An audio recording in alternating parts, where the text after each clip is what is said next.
Thank God I made it into the light. I think I'm safe in the light. You've got to get me out of here! Oh, God.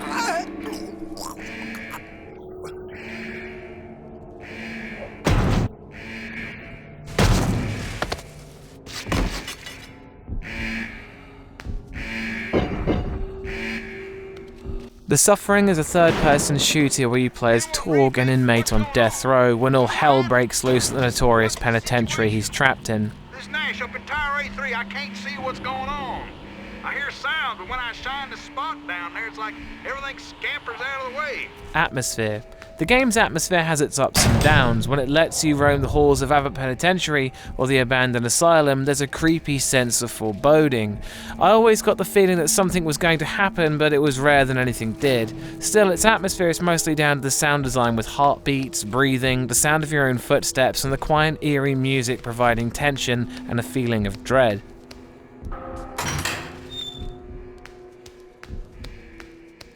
The first-person mode helps a lot with this, but I found it a little awkward in comparison to the third-person mode.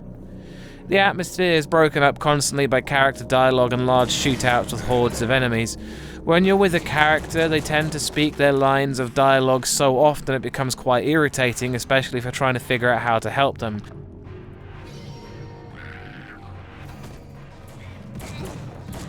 The shootouts go on for long periods of time and start to feel like something out of Max Payne after a while. There's not really a balance. If the atmosphere isn't being interrupted, it's switched off when the enemies arrive. No Harry Masons.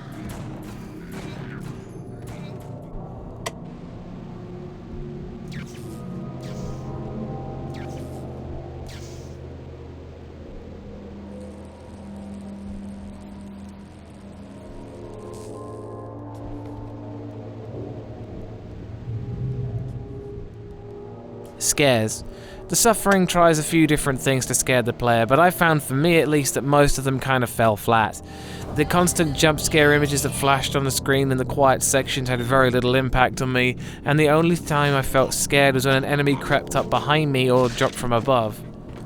There's a very limited number of enemies and they repeat very often. However, the very first time seeing these was intimidating. The enemy types all remind me of something from Hellraiser, with everything bound in chains or full of holes. I love the enemy designs, but they're used so often that they just turn into different shaped targets after a while. If there was less of them and the enemies were harder to kill, then it would be more impactful. Ultimately, the fact you gun down so many enemies and the jump scares are used to death removes a lot of the fear from this game. Still no Harry Masons.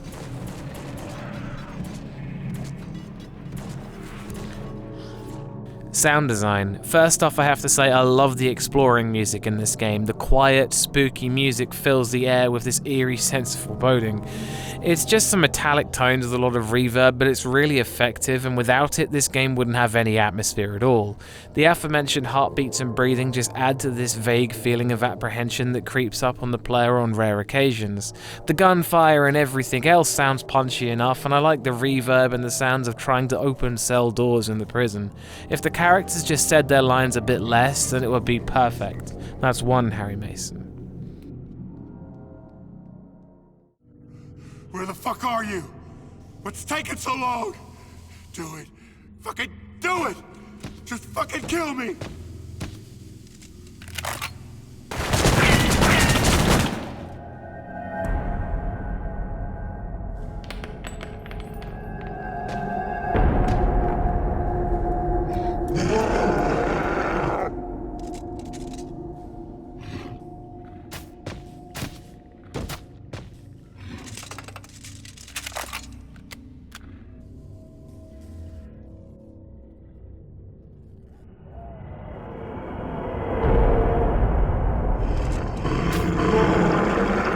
Gore.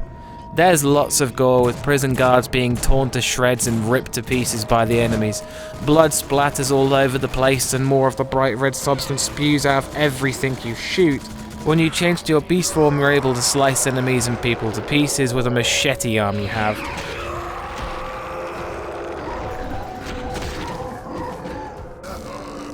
There's a section where you meet Horace, a man who was put to death in an electric chair, where you're trying to free his spirit. Seeing his burnt, charred fingers and his melted eyes as the electricity ran through him is probably the best part for me. That's 2 Harry Masons. How many times have I done this? And I still hate it. I swear, Abbott's full enough already. At least when you escort an inmate to death row, you know he's scheduled to get what he deserves. Ernesto, you can really be a jackass. You know that? But you hear what this one did? I don't want to know. And you know when He beat his ex-wife to a bloody pulp. Killed her with his fists. Look, I said I didn't... Then he drowned one son in the tub and threw the other out a window. Don't ask me to cry for him. Inmate, is this true? Oh, he won't say. Claims he blacked the whole thing out. A likely story. The needle's too good for him. Filthy inmate. They should all die. Story.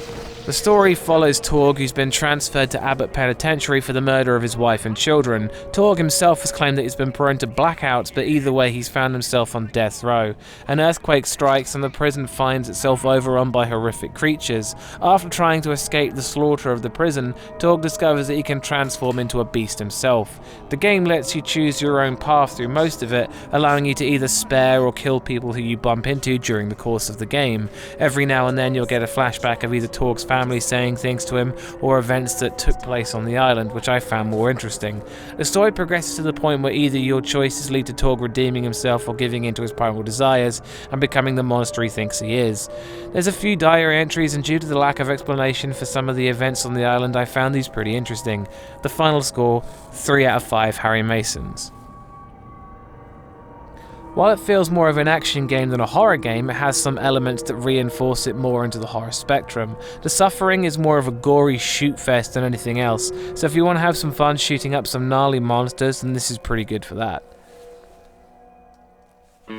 Again, I'd like to remind you this whole thing is down to my opinion on horror games, and if you don't share this opinion, then that's cool, I get it.